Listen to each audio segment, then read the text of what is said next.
आपण म्हणतो की मी या जागेचा मालक आहे, मी या घराचा मालक आहे, मी या बँक अकाउंटचा मालक आहे, मी मोबाईलचा मालक आहे, लॅपटॉपचा मालक आहे.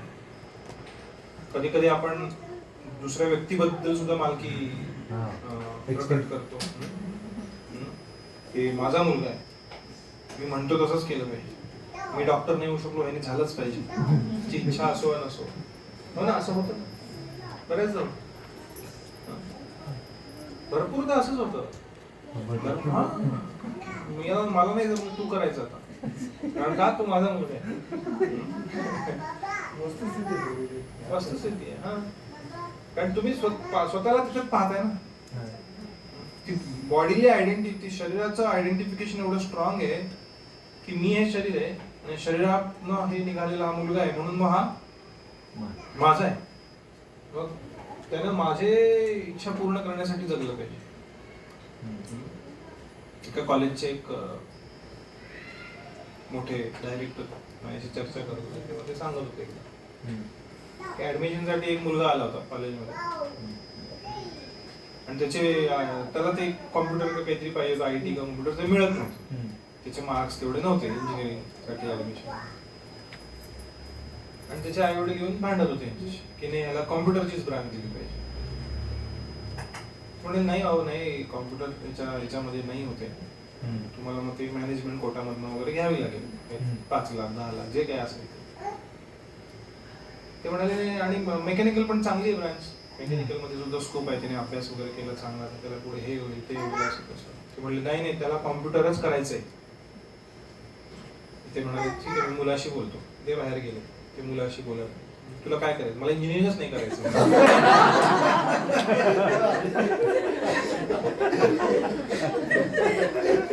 ही सत्य घटना पुण्यात घडलेली सांगतोय, या वर्षीची ऍडमिशन प्रोसेस मधली 2025 ची घटना सांगतोय. त्या डायरेक्टरने त्या मुलाला तिथे बसवलं, त्याला पाणी द्यायला दिलं, त्यांनी सगळं आरडाओरडा झालं होतं. आता ते तुझी इच्छा काय ते मला सांग म्हणाले. ते म्हणाले, मग तो म्हणाला मला इंजिनिअरिंगच नाही करायचं. म्हणाले अरे बापरे. पण ते म्हणतात तुला इंजिनिअरिंग, ते म्हणतात आता मला तयार केलं इंजिनिअरिंग साठी, मी तयार झालोय म्हणजे. आता त्यांनी मला भरपूर गोष्टी समजून सांगितल्या की इंजिनिअरिंग केल्यावरच कसं तुझा उत्कर्ष होणार आहे आयुष्यात. म्हटलं ठीक आहे, आता मी तयार आहे. तुला ब्रांच कुठली घ्यायची? तर म्हटलं मेकॅनिकल. ते तर म्हणतात कॉम्प्युटर. नाही मला मेकॅनिकलच हवी, मला कॉम्प्युटर मध्ये इंटरेस्ट नाही. परत त्याचे आई वडील आले तेव्हा हे म्हणतात त्यांना, ह्याला मेकॅनिकल ब्रांच हवी. नाही नाही, त्याला कॉम्प्युटरच हवी आहे.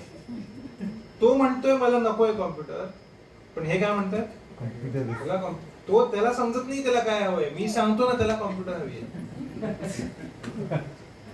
याला म्हणतात मालकी हक्क गाजवणे.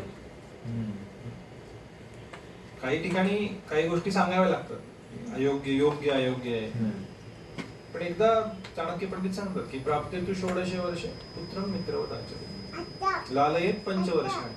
5 वर्ष लालन पालन करा. पहिले 5 वर्ष काय केलं पाहिजे? लालन पालन. दशवर्षांनी ताडयेत. पुढची 10 वर्ष डिसिप्लिन. मारायचं नाही.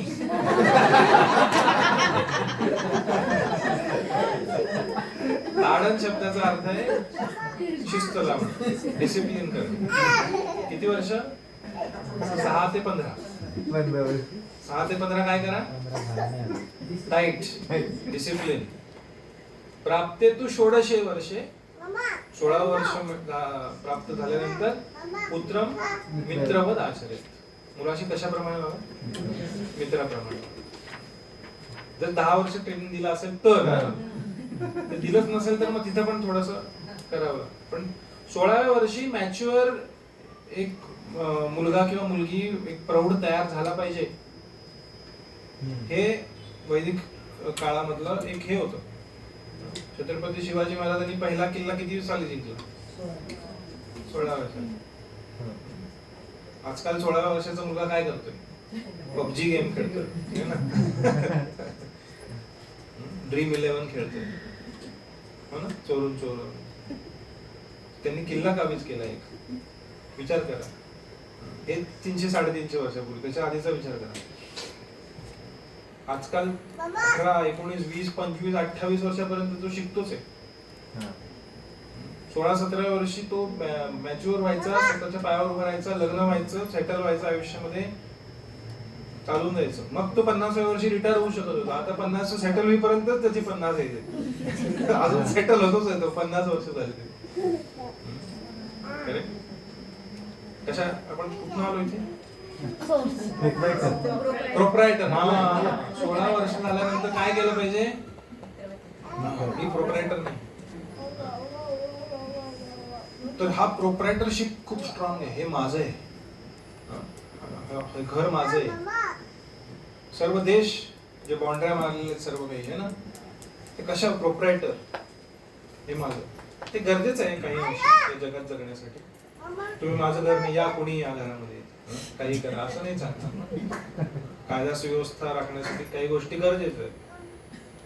पण एवढं त्याच्यामध्ये हे होणं की मी ह्याचा आहे, मग तो पैसे त्याचे इकडनं स्विस बँकेत टाकतोय, कुणी त्याला हात लावू शकत. आता ते स्विस बँक आली. पूर्वी ते घडे सोन्याचे वगैरे गाळून कुठेतरी ठेवायचे, तुम्ही कुठेतरी सापडणार 500 वर्षानंतर, हो ना, आणि ते कुणालाच मिळणार नाही. त्यामुळे ही प्रोप्रायटरशिप जी आहे खूप स्ट्रॉंग आहे. सर्व काही कुणाचे प्रोप्रायटर कोण आहे? सुप्रीम प्रोप्रायटर आपण नाही आहोत. आपण हे घर माझं आहे म्हणतो, पण इथं आपलं होतं काय? 5 वर्षापूर्वी नव्हतं, इथं काहीच नव्हतं. शेत होतं कोणाचं तरी, 10 वर्षापूर्वी शेती करत होतं कोणीतरी. आणि अजून एक 100 वर्षांनी द्वारे का 10 वाचणार आहे का? दुसरं कोणीतरी येऊन सांगेल. किती जण येऊन या जागेवरती मालकी सांगून गेले आतापर्यंत? गेल्या 1000 वर्षात किती जण सांगून गेले असतील मालकी, हे माझं आहे म्हणून. बरोबर? जसं ते चालू होतं या शरीरापासून. सर्वप्रथम हे माझं शरीर. त्याच्या आधी त्याच्या अजून स्ट्रॉंग कन्सेप्शन की मी म्हणजे शरीर. म्हणून भीती वाटते ना आपल्याला, कारण आपण समजतो की हे माझं आहे, मी याचा प्रोप्रायटर आहे. पण जेव्हा शरीर आपल्याला आपल्या इच्छेप्रमाणे काम करत नाही, कंट्रोल तिसरं, आणि जेव्हा सोडावं लागतं प्रोप्रायटरशिप या शरीरावरची, सोडावी लागते ना मृत्यूच्या समोर. आता इथं लावलेलं आहे प्रोप्रा, इथंच ना दुकानाच्या बाहेर प्रोप्रा, इथं प्रोप्रा लिहिलेलं आहे आपलं नाव, जे काही नाव आहे. नाव सुद्धा उपाधीच आहे. नाव सुद्धा आपली प्रोप्रायटरशिपच आहे. नंतर हे नाव मागच्या जन्मातलं नाव आठवत आहे का आपलं? काय नाही आठवत. टॉमी होतं का? अजून काही होतं? बरोबर. तेव्हा प्रोप्रायटरशिप, सर्वांचे प्रोप्रायटर कोण आहे? भगवंत आहे, सुप्रीम प्रोप्रायटर. आणि तिसरा आहे सुप्रीम कंट्रोलर. सर्व काही आपल्या कंट्रोलमध्ये. आपण ईश्वर आहेत, मिनी ईश्वर आहे, पण भगवंत म्हणजे सुप्रीम कंट्रोलर. आणि चौथा आहे एन्जॉय. सर्वांचे भोगते कोण आहेत? भगवंत. आपण एन्जॉय आहोत का? Small tiny enjoy. आपल्याला आवडली एखादी गोष्ट, गुलाबजाम आवडले तर किती खाऊ शकतो? 2, 4, 8, 10. त्याच्यावर नाही खाऊ शकतो. त्याच्यावर खाल्ले तर काय होतं? कंट्रोल सुटतो, जास्त एन्जॉय केलं की. पण भगवंत अनलिमिटेड. जेव्हा गोवर्धन लीला भगवंतांनी केली तेव्हा किती सारे भोग त्यांना अर्पण केले गेले. वर्णन आहे शास्त्रांमध्ये. आणि हजारो किलो लिटर भाज्या, वेगवेगळे व्यंजन, वेगवेगळे गोड पदार्थ हे सर्व भगवंतांना अर्पण केले. भगवंत त्याचं सेवन करू शकतात. सुप्रीम कंट्रोलर भगवंत गोवर्धन धारण करू शकतात डाव्या हाताच्या करंगळीवर. 7 दिवस 7 रात्री. हा आपण पेलाही उचलू शकत नाही 7 दिवस 7 रात्री. 1 तासही उचलू शकत. हा पेला सुद्धा विश्वास नसेल तर प्रयत्न करून बघा. काय आहे प्रोजे? पेलाच तर आहे. उचलून दाखवा 1 तास असा. इथं याच ठिकाणी 1 तास ठेवायचा असा हात. शक्य आहे का? 10 मिनिटाच्या वर शक्य नाही. 10 मिनिटाच्या वर शक्य नाही. 10 मिनिटाच्या वर पेला असं पकडणं आपल्याला. बरोबर. पण आपण सुप्रीम कंट्रोलर नाही. छोटासा कंट्रोल आहे, थोडासा कंट्रोल. तर पहिला आहे सुप्रीम सोर्स. नारायण उपदेशनामधनं हा श्लोक आहे. एको वै नारायण आसीत न ब्रह्मा न ईशानः न आपो न अग्नी समौ नेमे द्यावा पृथ्वी न नक्षत्राणि न सूर्य. सुरुवातीला कोणी नव्हतं. ब्रह्मदेव नाही, ईशान म्हणजे शिवजी नाही, आप म्हणजे वरुणदेव, अग्नी नाही, वरुण नाही, पृथ्वी नाही, नक्षत्र नाहीत, सूर्य नाहीत, कोणीच नव्हतं. कोण होतं? एको वै नारायण असे. फक्त भगवान नारायण होते. Supreme source, supreme proprietor. ही गोष्ट सांगितली का मी राजाची? नाही सांगितली. एक राजा होते, त्यांचे गुरु होते. ते गुरु त्यांना सांगायचे सारखे की अहो तुम्ही सत्संगाच्या कार्यक्रमात येत जा, भगवद्गीता कोर्स मध्ये येत जा, छान चर्चा होते तिथे, छान प्रसाद पण असतो. राजाला काही इंटरेस्ट नव्हता. साधू विचार करत होते की आता राजाला कसं या आत्मज्ञानासाठी कसं त्याला उद्युक्त केलं पाहिजे, कशी त्याला त्याच्यामध्ये इच्छा जागृत करायची. मग एक दिवस ते राजाकडे आले. त्यांचे गुरुजी होते ते साधू. ते म्हणाले की तुझ्यासाठी एक खूप आनंदाची बातमी म्हणाले. म्हणाले काय आनंदाची बातमी? की हे शरीर सोडल्यानंतर तुझा जेव्हा केव्हा मृत्यू होईल तेव्हा तू स्वर्गात जाणार आहेस. राजा खूप खुश झाला. म्हणला काय मी स्वर्गात जाणार आहे? म्हणले हो. म्हणले एक बॅड न्यूज आहे म्हणाले, एक काय दुःखाची बातमी. म्हणाला काय? स्वर्गात खूप डास झालेत. स्वर्गात खूप डास झाले. तेव्हा तू जाशील तर तेव्हा खूप डास चावतील तुला. म्हणाला अरे बापरे. मग हा खूप चांगली बातमी की स्वर्गामध्ये मच्छरदाणीची सोय आहे तिथे. त्यामुळे तू मच्छरदाणी लावून झोपू शकतोस.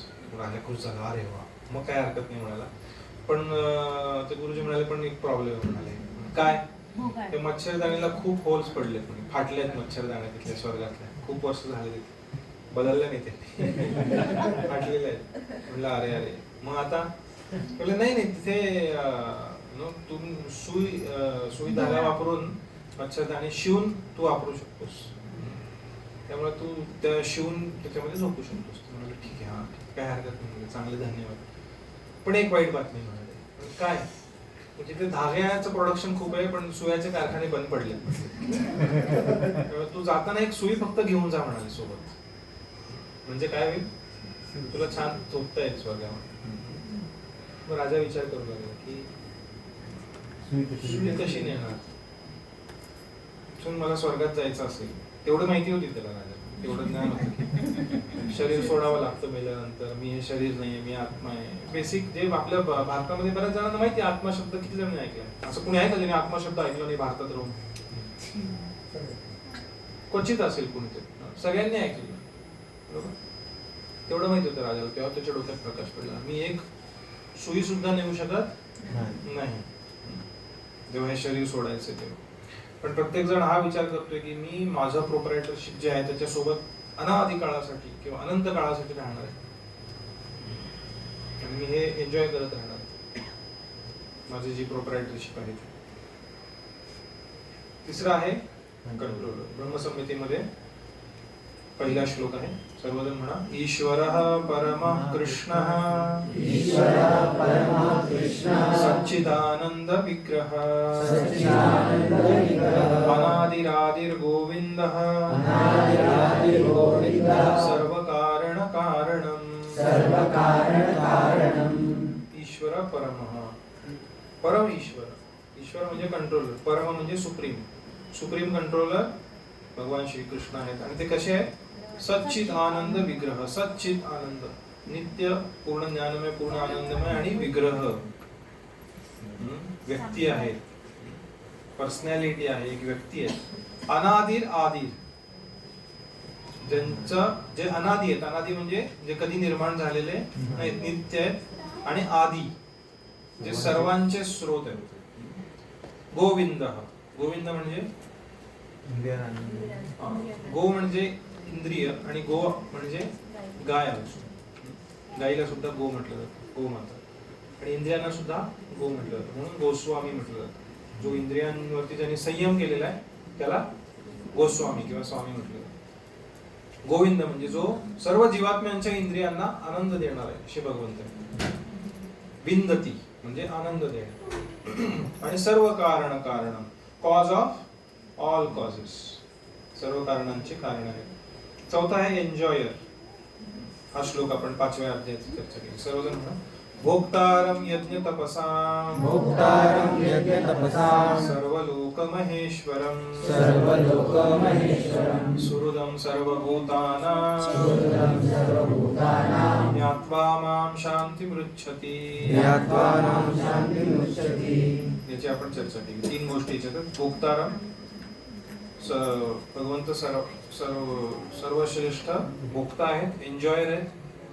सर्व लोक महेश्वरम कंट्रोलर आहेत. आणि सुहृदम म्हणजे मित्र आहेत. सुहृद म्हणजे हृदयात अतिशय जवळचे मित्र आहेत सर्वांचे. सुहृद कोणासाठी? सर्व भूतांना. ते त्यांना शक्य. आपण सर्वांचे घनिष्ठ मित्र होऊ शकतो का? किती घनिष्ठ मित्र असू शकतात एखाद्याला? 1, 2, 3. सायकोलॉजिकल सर्वे सांगतो 3 किंवा 4 मॅक्सिमम. त्याच्याहून जास्त घनिष्ठ मित्र कोणालाही असू शकत नाही. पण भगवंत कोणासाठी घनिष्ठ मित्र? सुहृदं सर्वभूतानां, सर्वांचे सुहृद आहेत, सर्वांचे घनिष्ठ मित्र आहेत. जर एखाद्याचा मित्र प्रधानमंत्री असेल, एकदम घनिष्ठ मित्र, किंवा एखाद्याचा घनिष्ठ मित्र एकदम घनिष्ठ म्हणजे एकदम जीव की प्राण असा मित्र जर अडाणी असेल किंवा अंबानी असेल किंवा एलॉन मस्क किंवा झुकरबर्ग किंवा कोणी अजून ट्रम्प ट्रम्प म्हणलं तरी हसायला लागले आजकाल.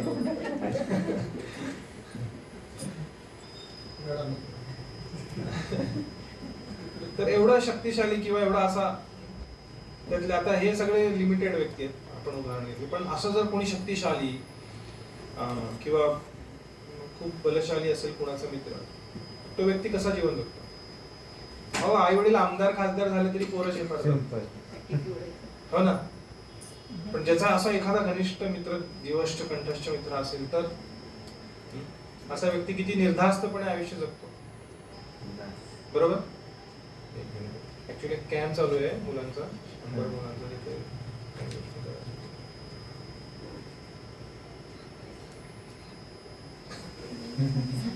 ठीक. काय म्हणत होतो आपण? आमदार. असा व्यक्ती घाबरून जीवन जगेल का? कधीच. मग जेव्हा आपल्याला समजतं की भगवंत सर्वात सुप्रीम एन्जॉयर आहेत आणि सुप्रीम कंट्रोलर आहेत आणि आपले घनिष्ठ मित्र आहेत, मग व्यक्तीला कशाचं टेन्शन नसलं पाहिजे. पण आहे.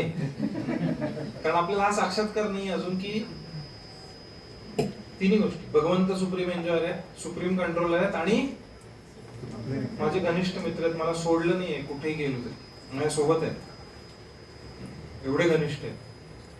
बऱ्याचदा माझा विचार माझ्या आधी त्यांना समजतोय, एवढे घनिष्ठ आहेत. पण आपण त्यांच्याकडे वळून बघायचा प्रयत्न करत नाही. आपण ते 2 पक्ष्यांचं उदाहरण ज्याप्रमाणे उपनिषदांमध्ये, की तो पक्षी फळ खातोय आणि ह्या पक्षाकडे बघतच नाही, त्या फळामध्येच अडकून गेलाय. त्याला वाटतं की ते फळ मला आनंद देणार आहे, पण त्या पक्षासोबत त्याचं जे नातं आहे त्या नात्यामध्ये खरा आनंद आहे. ते नातं एकदा तो पक्षी, कारण सर्व लोक महेश्वरम आहे, सुहृदम सर्व, तो भोक्तारं येतो कसा, त्याच्याशी एकदा नातं प्रस्थापित झालं की मग तुम्हाला कशाची चिंता करायची गरज नाही. त्याच्याशी नातं तुटल्यामुळे कष्ट चालू आहे, एवढी धडपड चालू आहे. खोट्या समजुतीमध्ये आपण स्वतःला फसवत अनेक जन्म आयुष्य जगत राहतोय. स्वतःला शरीर समजत, शरीराशी निगडीत गोष्टींना माझं समजत, मग एक दिवस थप्पड जोरात दिली जाते काळाद्वारे आणि मग तिथनं बाहेर फेकलं जातं. परत दुसऱ्या एका गर्भामध्ये प्रवेश करतो, परत तिथनं नवीन प्रवास चालू होतो, त्याचा जन्म होतो आणि मग सर्वजण म्हणतात हॅपी बर्थडे, ना. तो बिचारा रडत असतो तिथे, कष्ट सहन करत असतो. मग त्याच्या गर्भात खूप भयंकर, पुढच्या सत्रांमध्ये आपण चर्चा करणार आहोत, जगात कुठले कुठले दुःख आहेत त्यामध्ये आपण चर्चा करू, किती कष्ट प्रत्येक जीव सोसत आहे. पण आपण काय करतो, नॉर्मलाइज करून टाकतो त्याला. हे सगळं जेव्हा एखादी गोष्ट सगळ्यांसोबत होते, आपण त्या कोरियाचं उदाहरण पाहिलं, जेव्हा एखादी गोष्ट सगळ्यांसोबत होते तेव्हा आपल्याला काय वाटतं, सगळ्यांसाठी आहे ना, ठीक आहे, नो प्रॉब्लेम. क्लासमध्ये येताना इथे दरवाजात प्रत्येकाला छडीने 10 मारले 2 हातांवर, इथे 10 इथे 10, आणि मग क्लासमध्ये येऊन बसले सगळे. मग आपण प्रश्न नाही विचारत की अरे का, मी तर भगवद्गीतेचा क्लास आहे का, मला मारताय का? हो ना. सर्कसची गोष्ट ऐकली ना तुम्ही? एक सर्कस लागते 5 पैशात सर्कस. किती? 5 पैशात. रांग लागते सगळी, सर्कस बघायला मिळणार 5 पैशात. आणि मग सगळे रांगेत उभे राहतात सर्कस. मग एक व्यक्ती आत जातो, 5 पैसे देतो, त्याला एका पोत्यात घालून बदड बदड बदड 5 पैशात सर्कस बघायची, तुला ये 5 पैशात सर्कस दाखवतो, ये पोत्यात बदड बदड बदडून त्याला हाकलून देतो दुसऱ्या दारात. मग तिकडे 5 पैसे गेले, हाडाय तुटली. तो बाहेर येताना छान कपडे बिपडे असे बाहेर तो खुशी होती सर्कस. काय सांगू तुम्हाला, परत मी रांगेतच लागतोय पुन्हा. अशी आहे ना, तुम्ही मिस नका करू ना. एवढी सुंदर सर्कस आहे की 5 पैशात असं कुठे मिळेल का तुम्हाला. रांग सोडू नका, रांगेत राहा. तशी परिस्थिती आहे जगामध्ये.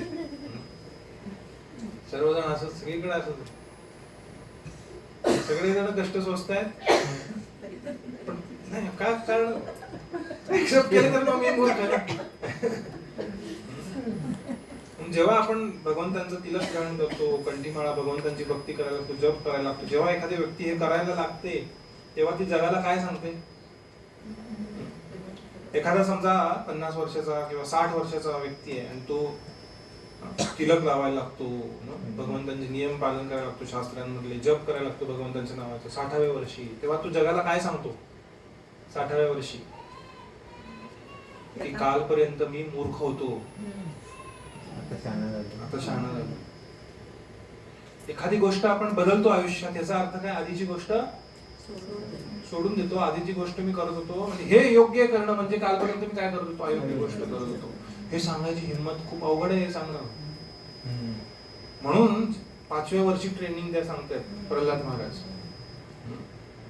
कौमार आचरेत प्राज्ञो धर्मान भागवतानि दुर्लभम मानुषम जन्म तदपि अध्रुवम अर्थदम. प्रल्हाद महाराज त्यांच्या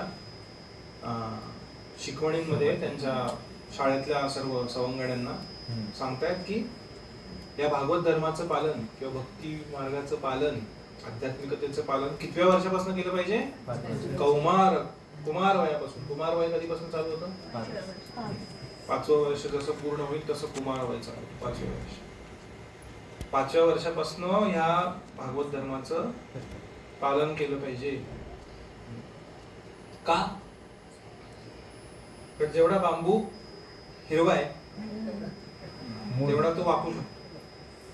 तुम्ही त्याची टोपली बनवू शकता, खुर्ची बनवू शकता, पण एकदा बांबू वाढला की फक्त पंडाल मध्ये उभा राहू शकतो.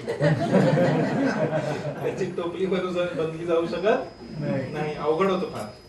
तुम्ही बनवायचा प्रयत्न केला टोपली तर तो तुटतो. म्हणून हे सांगितले. पण ठीक आहे, आपण जे वय असेल ते वय, बेटर लेट दॅन नेव्हर असं म्हटलं.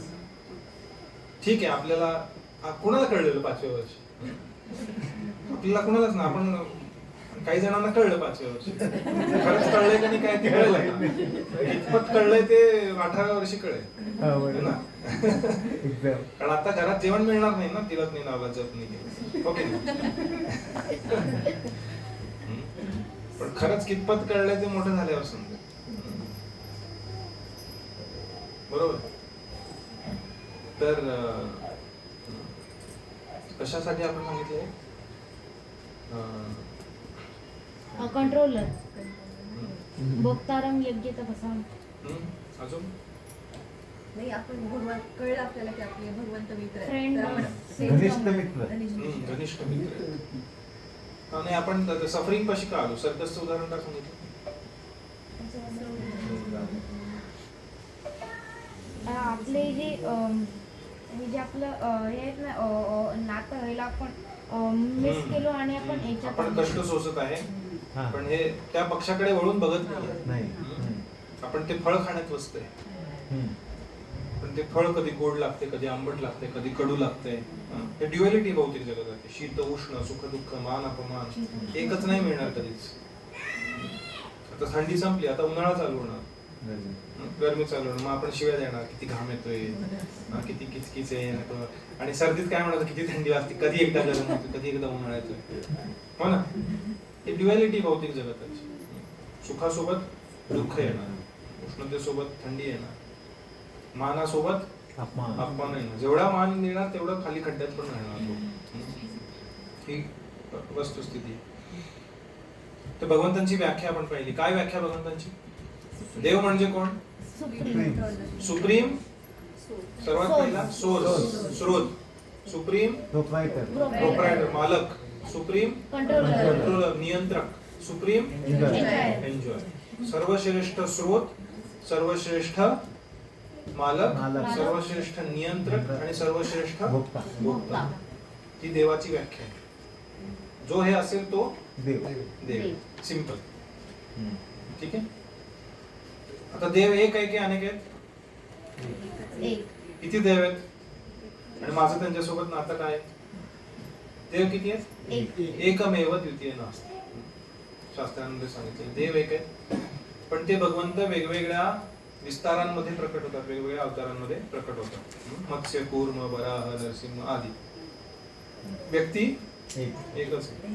हे आपल्याला आपल्या बुद्धीला आपण समजू शकत नाही. कसं एकाच वेळी एक व्यक्ती दोन कशी असू शकते? आणि हे सर्व अवतार नित्य आहेत भगवंतांच्या धामांमध्ये. वैकुंठ धामांमध्ये हे सर्व नित्य अवतार भगवंतांचे वास करतात. नित्य अवतार आहेत. असं नाही की वराह बोलून आले त्यांनी काहीतरी असं एक हे घातलं टोप. आपण कसं ते वेशभूषा बदलतो ना, तसं नाही. नित्य अवतार आहे. शास्त्रामध्ये सांगण्यात आले जीवात्मा सुद्धा भगवंतांच्या इच्छा जर झाली, भगवंतांनी परमिशन दिली तर एका वेळी 8 ठिकाणी प्रकट होऊ शकतो. 8 ठिकाणी विस्तार करू शकतो एक जीवात्मा. ही शक्ती जीवात्म्याची सुद्धा आहे. भगवंत तर काय अनंत विस्तार एका वेळी करू शकतात स्वतःचे. हे आपण आपल्या भौतिक बुद्धीमध्ये नाही समजू शकत. हे कसं शक्य? पण देव एक आहेत, पण त्यांचे विस्तार अनेक आहेत. आणि विस्तारांचे सुद्धा प्रकार आहेत. स्वांश आहेत, विभिन्न अंश आहेत, शक्त्यावेश अवतार आहेत, गुण अवतार आहेत, पुरुष अवतार आहेत, वगैरे वगैरे, लीला अवतार आहेत. एक हे पण एक्झाम्पल कृष्ण जेव्हा ते द्वारकामध्ये असतात तर तेव्हा ते 16,108 राण्यांसोबत हा आणि तेव्हा त्यांचे जे स्वरूप आहेत हे पण ते एकदम ते हे करतात. 16,108 ठिकाणी भगवान श्रीकृष्णांनी 16,108 राण्यांची विवाह केला. 16,000 त्या होत्या, त्या हल्ली पकडून ठेवलेल्या. काय नाव त्याचं? बाणासुर. आणि बाकीच्या 8 त्यांच्या प्रमुख राण्या आणि बाकीच्या 100 काही राजांच्या कन्या होत्या. आणि 16,000 त्यांनी किडनॅप केलेले होते. 16,108 राण्यांसाठी भगवंतांनी 16,108 महल बनवले द्वारकेमध्ये. असे सगळे 2 BHK मध्ये, या 2 BHK मध्ये 10-15, त्या 2 BHK मध्ये प्रत्येक राणीसाठी एक महल बनवला होता द्वारकेमध्ये भगवंत. आणि प्रत्येक राणी सोबत रोज भगवंत राहत होते. असं नाही की 16,108 अर्धा तास हिच्या सोबत, अर्धा तास तिच्याकडे जेवण केलं, हिच्याकडे नाश्त्याला गेले, तिच्याकडे. प्रत्येक राणी सोबत 24 तास 12 महिने भगवंत राहत होते. तेवढे विस्तार रूपामध्ये प्रत्येक राणीला असं वाटत होतं की भगवंत माझ्यासोबतच राहत आहे. ही भगवंतांची शक्ती आहे, विस्तार शक्ती. जेव्हा नारद मुनी द्वारकेत गेले भगवंतांचं दर्शन घेण्यासाठी, तेव्हा नारद मुनी एका महालात गेले. तिथे भगवंतांनी त्याचं स्वागत केलं. अरे नारद मुनी आले आपल्याकडे, या नारद मुनी स्वागत. हे सर्व देवी देवता आणि देवर्षी सर्व पूर्वीच्या युगांमध्ये पृथ्वीवर यायचे. देवी देवता सुद्धा यायचे, कलियुगामध्ये येत नाही. नारद मुनी आल्यानंतर त्यांचं स्वागत केलं, त्यांना बसायला दिलं, त्यांचं पाद्य वगैरे दिलं, त्यांना पाय धुवायला पाणी दिलं, त्यांना विचारलं काय तुम्ही घेणार, कसं स्वागत वगैरे केलं, त्यांना पंखा वगैरे केला, साधू आले घरामध्ये वगैरे. नारद मुनी तिथे त्यांच्याशी चर्चा करून वार्तालाप करून भगवंतांचे निघाले, दुसऱ्या महालात गेले. तिथे भगवंत एका राणीसोबत काहीतरी चेस खेळत आहे, शतरंजी वगैरे खेळत आहे. तिथे गेल्यानंतर भगवंत असं तिथे नाटक करतात की आत्ताच नारद मुनींना पाहिजे, आत्ताच भेटले होते मागच्या महालात. अरे कारण हे राणीला म्हटले आत्ता तिथे भेटलो म्हणजे तर गडबड होती. प्रत्येक राणीला वाटतं की माझ्यासोबतच आहेत भगवंत. दुसऱ्या महालात नारद मुनी आला तर अरे नारद मुनी या, नारद मुनी आला भेटलो असं स्वागत करतात की जसं काही आत्ताच भेट झाली. अरे तुम्ही द्वारकेत कधी आले, काय बसा बसा, पाय धुवायला पाणी, हे फळं घ्या, हे घ्या. तिसऱ्या महालात दिले, अरे नारद मुनी आले आपल्याकडे. ही भगवंतांची शक्ती आहे की ते त्यांच्या शक्तीद्वारे विस्तार करू शकतात. पण देव एकच आहे, भगवान श्रीकृष्ण, भगवान रामचंद्र, भगवान विष्णू, भगवान वराहदेव. मागे आपण चर्चा केली, त्यांना विष्णू तत्वही म्हटलं जातं. आणि समजण्यासाठी असं एक उदाहरण दिलं जातं, एक एनालॉजी दिली जाते की भगवान विष्णू म्हणजे गॉड इन ऑफिस. जेव्हा भौतिक जगताचं कामकाज करायचंय किंवा आध्यात्मिक जगतात जिथे राजाप्रमाणे भगवान विष्णू राहतात. विष्णू म्हणजे गॉड इन ऑफिस आणि कृष्ण म्हणजे गॉड इन होम. एखादा पोलीस आयजी असेल, तो जेव्हा त्याच्या ऑफिसमध्ये जातो तेव्हा सर्व बाकीचे पोलीस, हवालदार, सब इन्स्पेक्टर काय करतात, सलाम अशी ताट उभे राहतात, सर आली, सलाम. तो जेव्हा घरी जातो तेव्हा त्याचा छोटा मुलगा असेल 5 वर्षाचा, 4 वर्षाचा, तो म्हणतो चला आत मला घोडा खेळायचा, तुम्ही घोडा बनवा, मी तुमच्या पाठीवर बसतो. तो पाठीवर, तो खाली बसतो 4 पायाने, त्याच्या पाठीवर आवश्यक पाय असं खेचून मागे घेतो, टक टक टक टक. व्यक्ती तोच आहे पण त्याचं फंक्शन, त्याचं रिलेशन. ऑफिस मधला हवालदार असा घोडा करू शकेल का आयजी, सर तुम्ही घोडा, मी पाठीवर बसतो, असं होऊ शकेल? तिथे तो वेगळ्या मूड मध्ये, वेगळ्या फॉर्म मध्ये, तिथल्या लोकांची त्याचं रिलेशन वेगळं आहे. वैकुंठामध्ये भगवान विष्णू आहेत किंवा इथे जेव्हा पुरुष अवतारात प्रकट महाविष्णू गर्भदक्ष आहे, तिथे ते त्यांचं काय आहे रोल, ऑफिसचा मोठा ऑफिसर असल्याप्रमाणे अध्यक्षतेखाली मया अध्यक्षेण प्रकृती. पण स्वतः कृष्ण नाही करत, त्यांचा विस्तार आहे विष्णू, ते करतात सर्व. पण भगवान श्रीकृष्ण काय करतात, रसो वैस. भगवान रास रसिक आहेत, भगवंतांच्या लीलांमध्ये भगवंत आनंद घेतात, त्यांचे विस्तार, त्यांच्या शक्ती सर्व कार्य करतात. भगवान श्रीकृष्ण म्हणजे गॉड इन होम. तिथे त्यांचं रिलेशन आहे, तिथे ते शिदामा, सुबल आदी त्यांच्या ग्वाल मित्रांसोबत गायी चरायला जातात. न तस्य कार्यम करणं च विद्यते न तत् समश्चाभ्यति कश्च दृश्यते. उपनिषदांमध्ये सांगितलं भगवंतांना कार्य, ड्युटी काही नाहीये. पूर्ण पुरुषोत्तम भगवान श्रीकृष्ण त्यांच्या विस्तार जे रूप आहेत ते सर्व कार्य करत राहतात. म्हणजे विस्तार रूप आहे, तत्व नाहीये ते. म्हणजे जशी आपण मागच्या वेळेला महादेवांची जी तत्व 11 तत्व आहेत, 11 रुद्र त्यांचे विस्तार आहेत. ते शिवजींचे शंभू तत्व जे आहेत त्यांचे विस्तार शंभू तत्व. इथे विष्णू तत्व. विष्णू तत्व म्हणजे भगवान विष्णू, श्रीकृष्ण, प्रभू रामचंद्र या सर्वांना काय म्हटलं जातं, विष्णू तत्व. विष्णू म्हणजे सर्वव्यापी. विष्णू शब्दाचा अर्थ सर्वव्यापी म्हणजे विष्णू. कृष्ण शब्दाचा अर्थ सर्व आकर्षक, आकर्षयति इति कृष्ण, सर्व आकर्षक कृष्ण. राम शब्दाचा अर्थ रमयति, रमन्ते योगिनो अनंते सत्यानंद चिदानंद.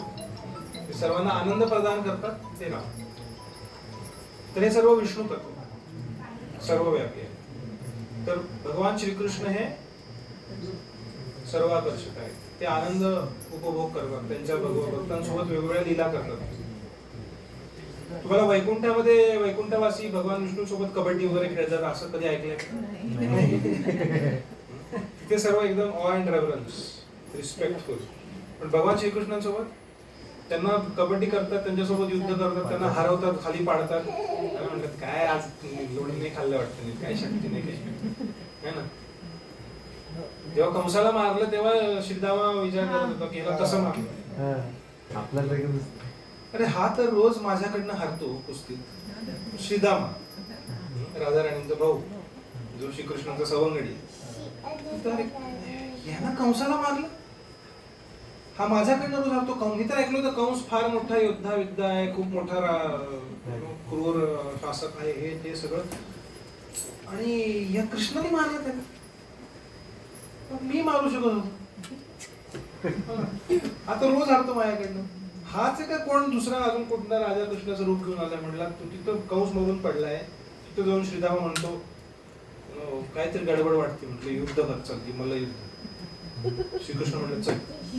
तिथं कंस मरून पडलं, तिथं बॉडी पडली, हे दोघं युद्ध करायला, श्रीदामा आणि कृष्ण. 2 मिनिटात कृष्ण श्रीदामा खाली पाडून त्यांच्या छातीवर बसून असं तर हरवलं. बघ चल, म्हणजे आपलाच आहे दुसरा कुठे नाही. हातच काम केला तुझ्याकडनं. भगवंतांचं जे ऐश्वर आहे, जी शक्ती आहे, ती झाकली जाते त्या प्रेमापुढे, वृंदावनातल्या भक्तांच्या प्रेमा. हे गोवर्धन उचललाय 7 दिवस 7 रात्र, तिथे गप्पा मारतात हे लोक खाली वृंदावनातले. ते काठी लावतात, म्हणतात हे आमच्या काठीमुळं आधारलाय, म्हणजे ते हे उगीच बोट लावायचं म्हणून लावलं. आम्ही काठीवरती उचललंय खरं तर. भगवान त्याला थोडस असं खाली घेतलं, सगळ्यांच्या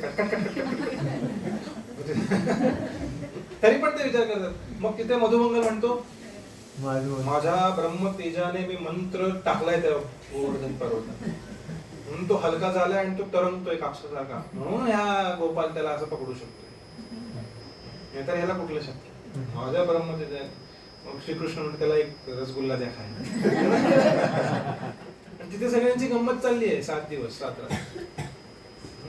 तिथे असा पॅनिक नव्हता, बापरे पाऊस पडतोय आता काय, एवढं जड उचललंय आणि काय होणार आता याला, खाली कस काय उचललं, असं नाही. फुल हसतायत ते सगळे, पर्वत उचलला, हा हा हा हा. एवढं ते प्रेम भगवंतांप्रती आहे की तो विचार पण येत नाही की अरे 7 वर्षाचा मुलगा हा एवढा मोठा 22 किलोमीटरचा पर्वत कसं उचलू शकतो. They are just relishing. त्या प्रेमाद्वारे भगवंतांची शक्ती, त्यांचं ऐश्वर्य याला आच्छादित केलं जातं. हे रिलेशन आहे आपलं भगवंतांसोबत, ज्याला आपण विसरलेलो आहे. आणि या भौतिक जगतामध्ये आपण स्वतःला प्रस्थापित करण्यामध्ये व्यग्र आहोत. माझ्याबद्दल तो असं बोलला, बघतो ते माझ्यासोबत असं वागले, बघू शकतो. आमच्या कार्यामध्ये त्यांनी हेच दिलं आम्हाला, एवढंच. त्यांना ह्याच्याहून छोटं द्या. त्यांनी असंच केलं, त्यांनी तसंच केलं, मी असं, मी माझा अहंकार, माझं शरीर, माझं प्रोप्रायटरशिप, माझं एन्जॉयमेंट, माझं कंट्रोलरशिप, सगळं आयुष्य याच्यामध्ये चाललेलं आहे. छोट्या गोष्टी. मग मुख्य जे आयुष्य, मनुष्य जीवन ज्याच्यासाठी दिलेलं आहे ते करण्यासाठी वेळ आणि शक्ती शिल्लक माहित नाहीये. ज्यांना माहिती आहे त्यांना सुद्धा याची इच्छा नाही. नंतर बघू, आता खूप बिझी आहे, भरपूर गोष्टी करायच्या आहेत, नंतर वेळ मिळाला तर बघू. हे म्हातारपणी वगैरे करायची गोष्ट, काय भगवद्गीता वगैरे सगळं नंतर करायची गोष्ट. आता कसं मला खूप साऱ्या गोष्टी करायच्या आयुष्यात. देव किती आहे? एक आहे. व्हॉट इज माय रिलेशनशिप वर आपण जी चर्चा केली. सर्वजण म्हणा, नित्यो नित्यानां चेतनश्चेतनानां एको बहुनां यो विदधाति कामान्. सर्व नित्यांमध्ये एक नित्य आहे. सर्व नित्य म्हणजे कोण? सर्व नित्य आपण, सर्व आपण नित्य आहोत. आपण नित्य आहोत. आपण मृत्यू पावत नाही.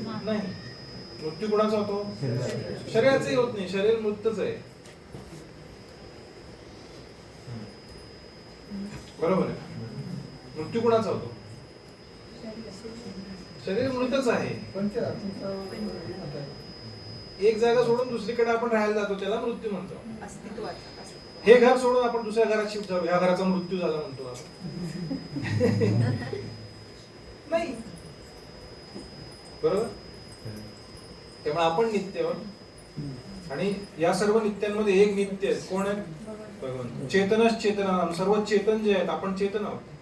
आपण समजू शकतो, ऑब्झर्व करू शकतो, जाणू शकतो, एक्सपिरियन्स करू शकतो. या सर्व चैतन्यांमध्ये सर्वात कोण आहे? भगवंत आहे. एको बहुनाम, ते एक आहेत. या सर्व बहुंचं काय करतात? विदधाती कामान, त्यांच्या सर्व इच्छांची पूर्ती करतात. जेव्हा आपली इच्छा आहे भगवंतांची सेवा करण्याची तेव्हा ते त्यांच्याकडे बोलून घेतील. जेव्हा आपली इच्छा त्यांना सोडून मला आनंदी व्हायचे तेव्हा ते काय करतात? भौतिक जगताची निर्मिती करतात आपल्यासाठी. भौतिक जगताची निर्मिती कोणी केली आहे? नाही, ते आहेच आहे ऑलरेडी. हा, पण निर्मिती कोणाद्वारे केली जाते? सृष्टी स्थिती लय कोणाद्वारे केली जाते? भगवंताद्वारे. का केली जाते? आपल्यासाठी. आपली इच्छा आहे म्हणून. आपली इच्छा नसेल तर जेल. जेल जेल कोणी निर्माण केलं? गव्हर्नमेंटनी, सरकारने निर्माण केलं. पण कुणासाठी? कैद्याची इच्छा आहे जेलमध्ये जाण्याची. त्याला बाहेरच्या प्रमाणे नॉर्मल माणसाप्रमाणे वागायचं नाही. गीतेमध्ये आता मला श्लोक नाही आठवत, पण त्यात असं सांगितलंय शंकराचार्य की भौतिक सृष्टी पण आहेच आहे. जसं की आहे. हा, म्हणजे असं नाही की ती नव्हती कधी वगैरे. नित्य आहे. म्हणजे ते हे आधीच हे आहे का की भगवंताला माहिती की जीवात हे म्हणजे आहे ते पण आहेतच. म्हणजे ते काही उत्पन्न वगैरे कधी झालेत असं नाहीये. जसं की भगवंतांची तटस्थ नित्य आहे. तरंग बहिरंग शक्ती, तर ती नित्यच आहे. मग हे असंच करणार आहेत हे माहितीये का त्यांना? म्हणून आधीच प्रकृती पण आहेच आहे. म्हणजे असं बगावत करणार आहेत त्यांच्याशी की बाबा त्यांना बगावत कधी करू शकतो? एकदा ती एक गोष्ट एक बिरबल अकबरची म्हणून सांगतात, पण गोष्ट एक मंत्री राजाला म्हणतो की तुम्ही देवापेक्षा श्रेष्ठ आहे म्हणतो. तुम्ही देवापेक्षा श्रेष्ठ आहे म्हणतो. हे असं कसं म्हणू शकतो? देवाचा अपमान करतो. नाही म्हणले, एक अशी गोष्ट आहे जी तुम्ही करू शकता पण देव नाही करू शकत. एक अशी गोष्ट आहे जो राजा करू शकतो पण देव नाही करू शकत. काय आहे सांगा?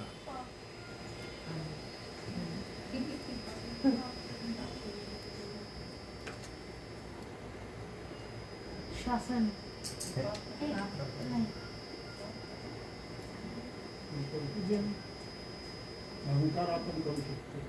ओके. तो म्हणाला तुम्ही जर एखाद्यावर चिडले तर तुम्ही त्याला तुमच्या राज्यात हाकलून देऊ शकता. देव नाही करू शकत. ही सृष्टी कोणाची आहे? आपलं अस्तित्व भगवंतांशिवाय नाहीये. आपण म्हणजे सूर्य किरण आहे, भगवंत म्हणजे सूर्य आहे. म्हणून इथे म्हणले चेतन चेतन एको बहुनाम यो विदधाती कामं. असा आपला संबंध आहे भगवंतांशी. पार्ट अँड पार्सल, ज्याला श्रील प्रभुपाद म्हणतात. Part and parcel. Soul is part and parcel of God. ते आपण नित्य भगवंतांपासून निर्मित नाही म्हणता येणार त्याला, पण भगवंतांचे अंश आहोत. आपणही फुल आहोत, भगवंतही फुल आहे, पण फरक आहे. हा पेला पण पाण्याने भरलेला असू शकतो, हा तांब्या पण पाण्याने भरलेला आहे, पण दोघांमध्ये फरक आहे. पेला पण फुल आहे, तांब्या पण फुल आहे. जेव्हा आपल्याला साक्षात होईल आपल्या स्वरूपाचा, भगवंतांची असलेल्या नात्याचा, तेव्हा आपण पूर्णपणे सच्चिदानंद होऊ.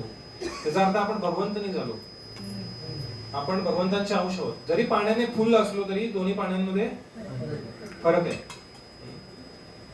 तर भगवंत हे सर्वोत्कृष्ट आहेत, सर्व जीवात्म्यांचे भर्ता आहेत, सर्वांना पोषण देणारे. सर्वजण म्हणा, नमे विदुसुर गणा प्रभवं न महर्षयः अहमादिर्हि देवानां महर्षीणां च सर्वशः. सुरगणा देवता लोक सुद्धा मला जाणत नाहीत. प्रभवं न महर्षया महर्षी लोक सुद्धा मला पूर्णपणे जाणत नाहीत. अहम आदिर्हि देवानां हे सर्व देवांचा आदी आहे. महर्षीणांचा, सर्व देव महर्षी देवर्षी सर्वांचा स्रोत आहे.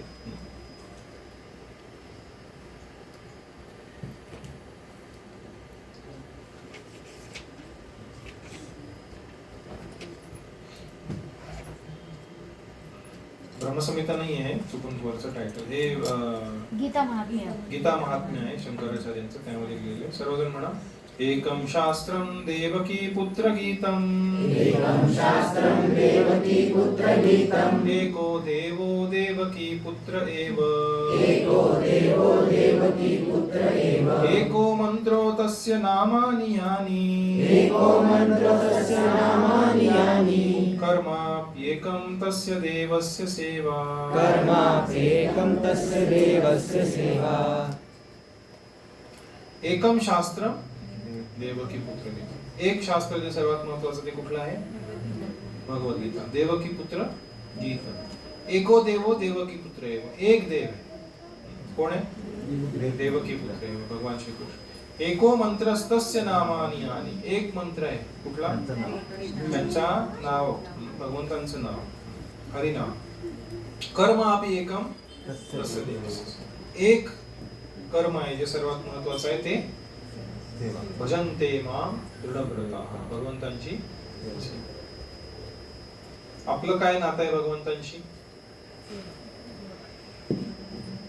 आपण याची चर्चा मागच्या सत्रामध्ये केली होती की हे 8 भगवंतांच्या भिन्न प्रकृती रचना, भगवंतांपासून सेपरेट झालेल्या शक्ती आहेत, भगवंतांच्या शक्ती आहेत.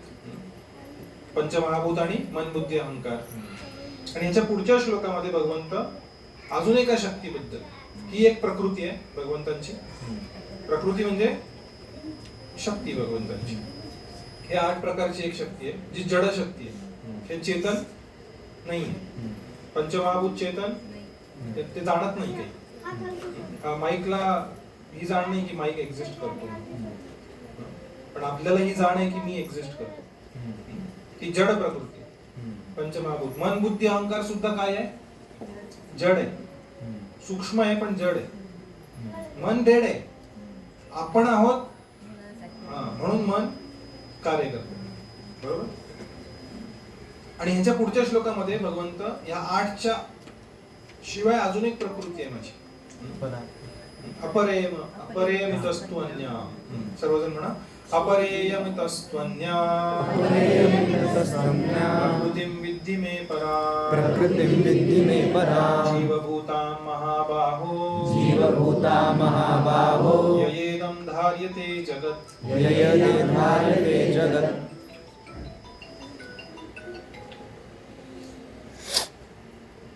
अपरेयम, मागे सांगितलेल्या सगळ्या काय होत्या?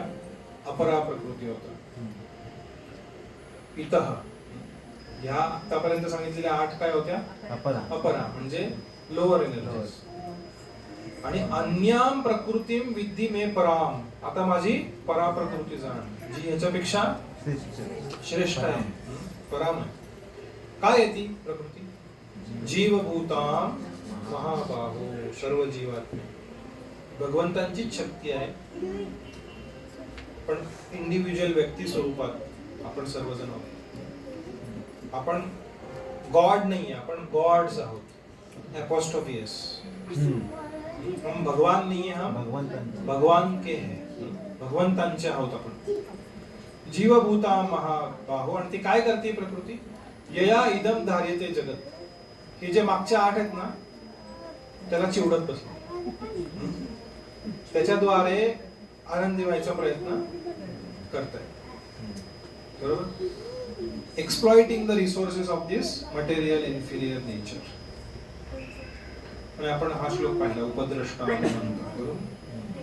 भगवंत परमात्मा आहे, आपल्यावरती लक्ष ठेवून आहेत, काय करतोय, सँक्शन करताय, भरता भोगता महेश्वरा. आणि 15व्या अध्यायामध्ये भगवंत आपलं नातं सांगतात. आपलं नातं त्यांच्याशी काय आहे? सर्वजण म्हणा, शेवटचा श्लोक आहे, आपण थांबू. मम एवांशो जीवलोके ममैवांशो जीवलोके जीवभूतः सनातनः जीवभूतः सनातनः मनःषष्ठानीन्द्रियाणि मनःषष्ठानीन्द्रियाणि प्रकृतिस्थानि कर्षति प्रकृतिस्थानि कर्षति मम एवांशो जीवलोके जीवभूत सनातन, हे माझेच अंश आहेत, सनातन आहेत, नित्य आहेत. आपण सुद्धा नित्य आहोत. मनःषष्ठानी इंद्रियाणी प्रकृतिस्थानी कर्षति. मन आणि 5 इंद्रिय म्हणून षष्ठानी इंद्रियाणी, हे 6 इंद्रियांद्वारे प्रकृतिस्थानी कर्षति, कष्ट सहन करतायत या प्रकृतीमध्ये. ही आपली आत्ताची ओळख आहे. तर आपण चर्चा केली आत्म्याच्या अस्तित्वाचे, देवाच्या अस्तित्वाचे पुरावे पाहिले, मिसकन्सेप्शन्स पाहिले, देवाची व्याख्या पाहिली. एक गॉड आहे का, मेनी गॉड्स, एक देव आहे की अनेक देव आहे पाहिली. मग आपल्याला देव दिसत का नाही? एवढं सगळं आहे, पुरावे पाहिले, सर्व चर्चाशास्त्रांमधनं पाहिली, मग देव दिसत का नाही आपल्याला? एवढं असेल, सगळं असेल तर दिसलं पाहिजे ना. का दिसत नाही देव याची चर्चा 3ऱ्या सत्रामध्ये आपण करणार आहोत. डिस्कवर दी manual of eternal wisdom, modern relevance.